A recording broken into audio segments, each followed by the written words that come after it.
Welcome to another episode of the Movie Gods Presents Warzone. Now, I apologize for the lighting. Once again, I missed the sunlight, and this camera is not good. I'm going to get the other one up and running as soon as humanly possible, so please bear with me. This has been a really interesting few days as far as movies go, as far as news goes, and it was really a poetic justice, in a sense, the way that I see it. This has been absolutely mind blowing. Everything that's happened from Walking Dead to movie fights to the Paranormal Activity movie that I went and saw, to the news about Tarantino uh, being boycotted by the union, the New York City Police Union, the NYPD. And we're going to get into that a little bit. We're going to talk a bit about my dream movie, and I'm going to give you a glimpse into the film that I'm doing. So let's get things started.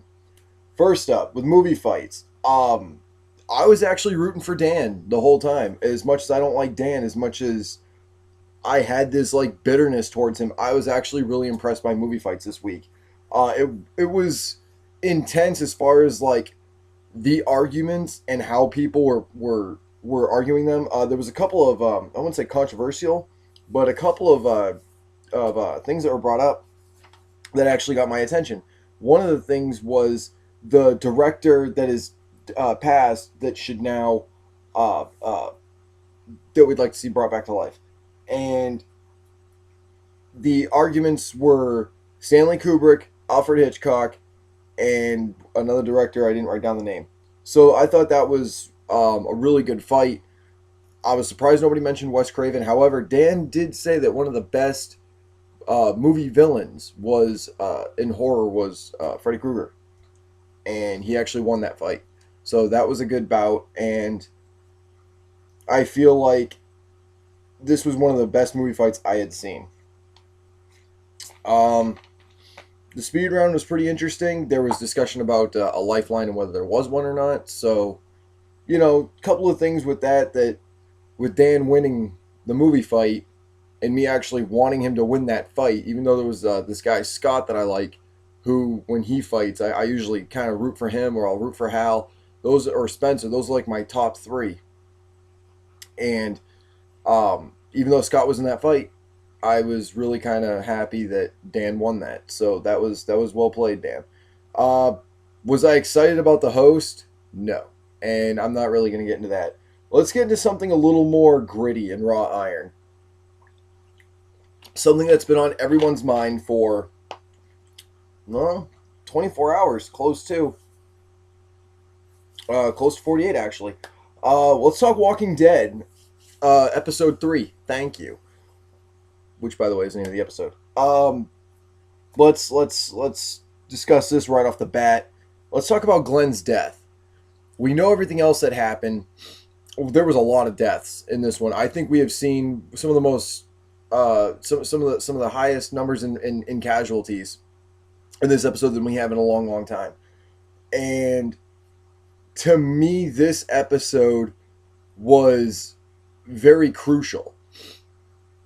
And it was emotional. It was powerful. It was something that I really feel like was done well. We know that Glenn was supposed to go, and I think that the way that he went this way is a sure sign that we got to be careful of who the group trusts. And I think that once somebody starts to lose their mind like that, or they come across somebody who's weak and not able to help the group or is completely useless, they need to just kill them completely. And I've said this when that guy who offed himself, spoiler alert by the way, thanks for somebody for fucking that up for me. That was kind of fucked up. Um, Not you, Cody. We discussed this. I was actually told what had happened, and I was a little upset by that. But anyways, I digress. Glenn's death and the guy who killed himself. That to me was was poetic because the guy was already a coward. And the guy even hesitated when he couldn't stab his own friend. And I knew that that guy would be a huge detriment to the group and cost a life. I knew that. Did I think it'd be Glenn's? Like, not in that sense, but I felt it was either going to be Glenn, or it was going to be Maggie, or it was going to be Daryl that he was ultimately going to cost the life of. The ending with Rick of this episode, titled "Thank You," was that there's going to be a huge, huge Deus Ex Machina moment with that, because we know that they released the news that Rick would not die anytime soon. We know that, and there's going to be either something that's going to happen to where Rick is able to get out. It's going to be pretty violent, though. However, Rick escapes this. If he does, I'm not saying he necessarily will, but if he escapes, we're pretty sure he will, that it's going to be something epic. Now, as far as Glenn goes, how is Maggie going to handle it? I think it's going to do one of two things. It's going to turn her into Carol, or she's going to not make it and this will kill her. She could possibly kill herself. She could wind up ending up like Carol, and that could end up, like, if I dare say, turning her to the dark side, and she could end up turning with another group. She might feel like the group had let her down and disappointed her. Her and Michonne might get into a feud because she might blame Michonne for leaving him behind. This is Maggie we're talking about. We have seen her lose her father. We've seen her lose her sister. Now she's lost Glenn. This is going to take a huge toll on Maggie, and we're going to see a completely different Maggie. And if you really want my honest opinion, I think she's going to be broken for a long, long time. And then if she does come out of it, it's not going to be pretty once she comes out of that. And she's going to go through the 5 stages of grieving, and there's going to be a few that are either missed, or there's going to be something to where she's going to just do things beyond biblical proportions to either the group or the walkers or another group. I have a feeling, though, that we will be seeing Maggie in a whole different light with everything she's been through. And that was my dawning moment, and that was my first thought, is we're going to see a completely different Maggie now with everything that has happened to her. As far as the group goes, the group is going to be officially split. Glenn was a huge part of the group. Alexandria is going to be in absolute turmoil and distraught, and disarray, and bedlam will ensue. It'll be absolute chaos, and it'll be the same thing that happened we saw at the prison. And it'll be both the walkers, and it's going to be a group of people, I do believe. And yeah, this was definitely a very powerful episode. With that being said, this defends my reason for not wanting the hour and a half that we're going to see on episode 4 with Morgan. And this is why. This has become the high point of this season already. This is only the 3rd episode this season, and we're already seeing all of this happen. And now we got to go do a fucking backstory on Morgan. Like, how fucking what? Like, it doesn't pertain to this, what's going on at all. This is going to be complete backstory. It's not like, oh, there's going to be flashbacks and then it's going to come back to what's going on now. No, you got to wait a week or 2 to figure out what the hell is going on. And when The Walking Dead does that, that's what pisses me off. I feel like I could miss episode 4, but because Walking Dead is my crystal meth, my crack, my methamphetamines, I have to watch it. But this is why I don't like them doing the backstory in the middle of the season. It's stupid. You could have done a webisode thing with it. You could have done an internet thing with it. You could have done an exclusive. You could have done an extra like you're doing with Flight 463 for Fear the Walking Dead. Now, if I actually got that plane number right, I'm pretty fucking happy about that. Alright, so moving on from The Walking Dead, let's get into the Paranormal Activity review. I will say this, and I thought of this analogy because it's absolutely poetic, and it's pretty accurate. This was a boxing match between you and Paranormal Activity, because you're thinking, oh my fucking god, another Paranormal Activity movie. But every time you're giving jabs to that movie, every time you're like trying to like knock it down, and you're like, this is gonna fucking suck, the movie comes back swinging. with sequences we've never seen in the other Paranormal Activity movies. We're seeing a whole nother, dare I say, dimension of Paranormal Activity, and hopefully it being the final one, because that means they would have ended on a high point. Because this was the best Paranormal Activity of the franchise. Not difficult to do, but it is the best of the franchise. Was there things I didn't like about it? Of course. And like I said, this was a boxing match, which was like, it's fucking stupid. And the movie comes back like, but you're going to like this sequence, and this is pretty badass. And you're like, all right, well played, Paranormal Activity. Well played, Blumhouse. It was interesting, to say the least. I'd have to say one of the best moments was there's a scene where they get the star circle thing to try and keep this demon in the circle, and they throw this sheet covered in holy water over this thing, and you see it going like through the sheets, and like it was terrifying, absolutely fucking. And I don't mean like it'll make you jump out of your seat, but it was like the way that the camera works is it's a 3D camera, which they talked about in the trailer, but it picks up on everything that's going on, and you see it in 3D. I did see this in 3D, and that's what I gave this movie 3 stars for, because I wasn't just thinking about this as it's 3D. If I would have seen this in not 3D, it would not have been that good.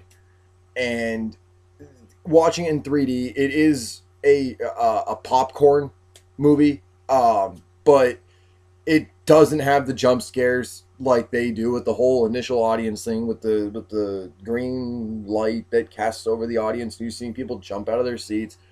There was a couple of times that people jumped in the theater, and to me, I was just like, this is doing nothing for me. So, Paranormal Activity. The low point was definitely the ending, and I will give away the ending because it won't mean anything to you. It won't ruin the movie for you. You see the guy who actually the demon actually finds a way to take human form. So ultimately the bad guy actually wins in this film, as what usually happens in the previous Paranormal Activity movies. And I think that was the low point of the entire film, was that ending. And had that ending would have been anything decent, other than seeing a dude's like leg from the knee down, and it's like veiny and like creature looking, and it's cliche almost, like we've seen that before. It kind of reminded me of the blue guy from Watchmen. It kind of reminded me of several different movies.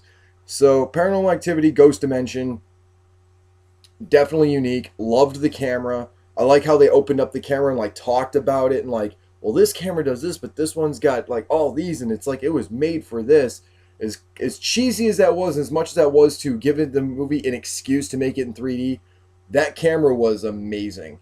And I really liked how they went about doing this Paranormal Activity versus how they did the old ones. So 3 stars on Paranormal Activity. And the reason why I chose to see that over the others is Del Toro's disappointed me, and I don't like Jack Black at all. I still get pissed off about Jack Black and the Johnny Rotten incident to this day. And for those of you who don't know what that is, go look it up, because I'm not going to get into that. This is movie stuff. This isn't music stuff. Even though technically it had to do with the movie. So, why I said this was a big day for me as far as film goes. News brought to me this morning, actually.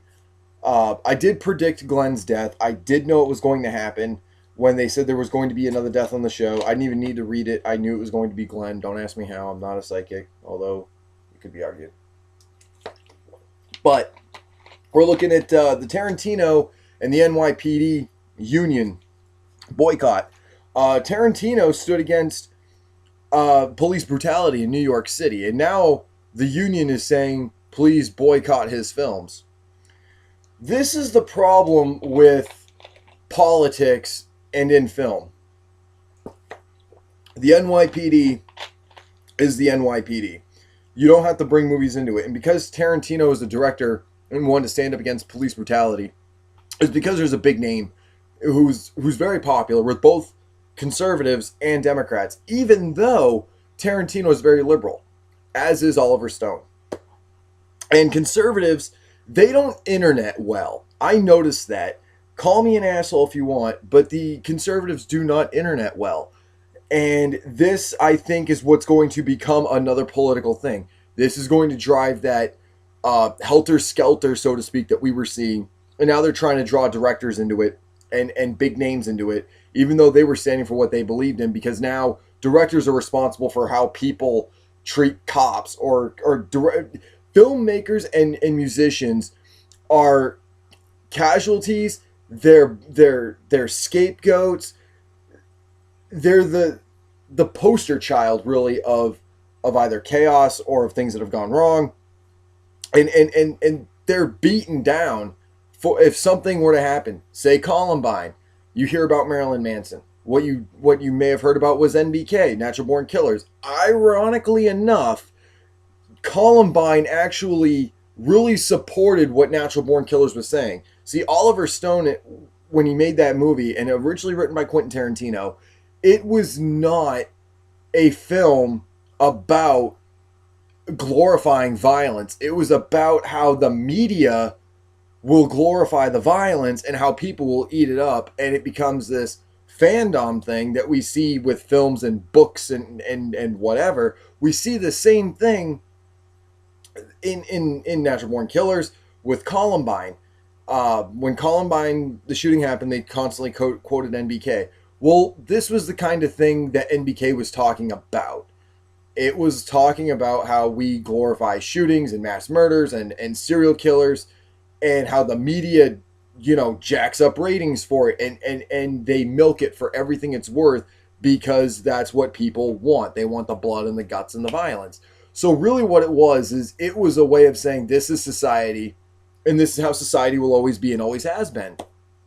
And Tarantino, who originally wrote that script, Tarantino, I don't know if you guys know this, but he does not like guns. He does not like violence in reality. He uses over-the-top violence in his films because as he said, there is nothing more fun than watching violence on TV or in a movie. There's a quote out there, and if you look up Quentin Tarantino quotes, you'll actually find a picture of him holding a gun to his head like this. And to me, that's a really funny picture on so many levels. And to hear about Quentin Tarantino and people asking to boycott his films really pissed me off. And it shows the ignorance of this police union, which, by the way, unions are usually liberal. And I thought we saw this kind of hypocrisy in the conservatives. For instance, there was a post that I saw. It was a pro-gun post. And it was Woody Harrelson standing there with a giant gun that was actually, by the way, not used in the movie. And it had like the belt of bullets and what have you. An M60, I believe it was. And he's holding that up. And he's smiling. And it says, share this to piss off a liberal. Well, what you don't know is a liberal made that movie, and you are actually the thing that the movie was talking about, and you used that movie to support your cause, even though that movie is against your cause, and the people who wrote it and the people that were in it were absolutely against what you had just done. And I found that interesting with the lack of intelligence, because, like I said, I was once into politics, and to see that happen where they have no idea what's going on, and they're just like, oh, here's a guy with a gun, let's post this to piss off a liberal. But what you don't know is that liberals made that picture possible. It came from one of the most liberal films, actually, of all time, when you really think about it. And that, to me, is priceless. I can't get enough of that. That makes me laugh. So, are we going to ban Tarantino's Hateful Eight? No. No. And I like how it was a plead for them to boycott his films. Will the conservatives boycott his films? I don't know many conservatives that like Tarantino films anyway, but they got no problem posting pictures of Samuel L. Jackson with two guns from a Tarantino film. It's fucking retarded. Alright, anyways, let's go into the dream movie I'd like to see real quick. Sorry, I can't get over that. Jeepers Creepers Origins. Plot similar to what they did in Wolverine Origins, where they had like him going through all the wars. I thought about having a sequence like that where it's the Jeepers Creepers, like we're seeing 1888 or whatever the year that Jack the Ripper came out. When Jack the Ripper came on the scene, he would be walking around in the long jacket, the top hat. We've all seen pictures of portraying Jack the Ripper. And me personally, since he was never caught, we could actually incorporate him into the Creepers film, and simply just the intro. You you put down the year at the bottom, and he's walking down the street, and he's about to kill a victim or whatever, and out comes the creeper and gets him. I thought that'd be a cool sequence. Then, like later on, you take another serial killer that was never caught, the Zodiac. Maybe he goes out and whatever, and then the creeper snags him, and or scenes of like what they did with Mothman, where like Mothman was always at these scenes of tragedy. You could do the same thing with the creeper origins, and then really get into a book that somebody finds about his history or whatever. Maybe he was a curse by a witch, which would be a really shitty plot, shitty premise, whatever you want to call it, a shitty prequel. All right, and you could use that he was sent down from the heavens and make it to some sort of movie like that. You could do so much with where the hell he came from, because this thing didn't just exist and do all these things like he did in the first and the second movie. He'd been doing this for a while, and that was mentioned in the previous first film. And they said they found wooden teeth in the mouths of some of the people that were on the wall. And that means that the bodies were over 300 years old. To me, you could really use that for an awesome origin story. You could have it set back into a certain time period. You could jump ahead if you want to. You could do an entire sequence of the Freemasons, the Skull and Bones, the Illuminati, talking about this. We're like way back in the George Washington days. You could talk about Thomas Jefferson, Ben Franklin, there could be a scene where he's flying a kite and the creeper fucking flies right by. I mean, you could do so much with his origin story, knowing that this creature is really old and probably has been here since the dawning of time, and that he doesn't age. And I think that would be a perfect way to really do an origins film. I mean, it's a weak plot, but you at least get my concept. As far as the characters go, I don't care. Throw in some B-level actors, D-level actors. Just make it a good story. That's what I want the Jeepers Creepers for. I want it for a good story. As long as you're not throwing in stupid casts like they're doing for the Ghostbusters movie, and you're making it people who can do somewhat decent acting, who can go through all these periods of time. Have an older gentleman playing Ben Franklin. I mean, throw in a couple of cameos and shit too. Have Dan Aykroyd, for all I care, do something. I don't care. Make it funny. Make it gory. Make it gruesome. Make it terrifying. Give me closure to what the creeper is, and I will go see it. As far as the writers go, I still want the original writers of the first film to be on this project. I would like to see, and this is a long shot, but I think it would be a beautiful film if it were done this way. I would like to see the director of Wolverine Origins do this film, because if I want the concept to be similar to that, I feel like the director would be able to go in that direction, and I think that would be really interesting. As far as producers go, I don't care what movie it is. I'll always plug them. I'm talking Blumhouse. I think Jason Blum would be able to bring another element of terror into the Creepers franchise. Trilogy for now, once the third one releases. But I was really hoping that the third one was going to be an origin story, and it's not. I think they're going to touch base on it a little bit, but by the sounds of it, it just sounds like another sequel. And that's something I'm not very excited about. So, to close all of this, special thanks to Screen Junkies for their movie fights. Again, special thanks to Bloodbath and Beyond for pushing me to do this. You guys were really supportive when I was coming up with this idea, and you guys talked to me on Facebook a little bit. I haven't messaged you guys back, and I apologize. But Bloodbath and Beyond, guys, if you want to see some gruesome films and you want some reviews on those, go to those guys. Those guys will do in-depth reviews of film, and it's interesting what they have to say about a lot of the movies that are out there. Here's a glimpse of what's coming up. My film Heartless, which I have been working my ass off trying to do. I've been working on this film. This is probably my third or fourth time actually writing this screenplay, and it has not been easy for me at all. I'm getting a lot of help from this. And to make this film really authentic, I really want the help of several people to come up with characters, plot ideas, or whatever to make this a more realistic film. When you watch this film, I want it to be terrorizing, and not in the fact that you see a monster, in the fact that there's a killer in the other room, in the fact that you're getting chased by a horde of zombies, or you're getting chased by inbred monsters, similar to that of Wrong Turn. This is, it could happen to me. Like, I want this to be, oh my god, I've done this, I've done that. Without giving too much away, go to my Facebook page for updates on this. Facebook.com/I am Swordfish. And check out my Twitter. I'm not on it a whole lot, but when I do post things, I will make sure that it's stuff that's worthy and not just foolish things to make it worth your time. I am at MT Swordfish. That is MTSWORDFISH. This has actually been not bad. I'm 4 minutes shorter than I was the other day, so we're making progress by 4 minutes. Alright guys, this is it for now. I might do another video later this week. I'm not sure. Plenty of updates and more to come. And I appreciate you guys watching these. Please feel free to keep following me on here, on my Facebook, on my Twitter. And check out Bloodbath and Beyond and Screen Junkies. Thanks guys.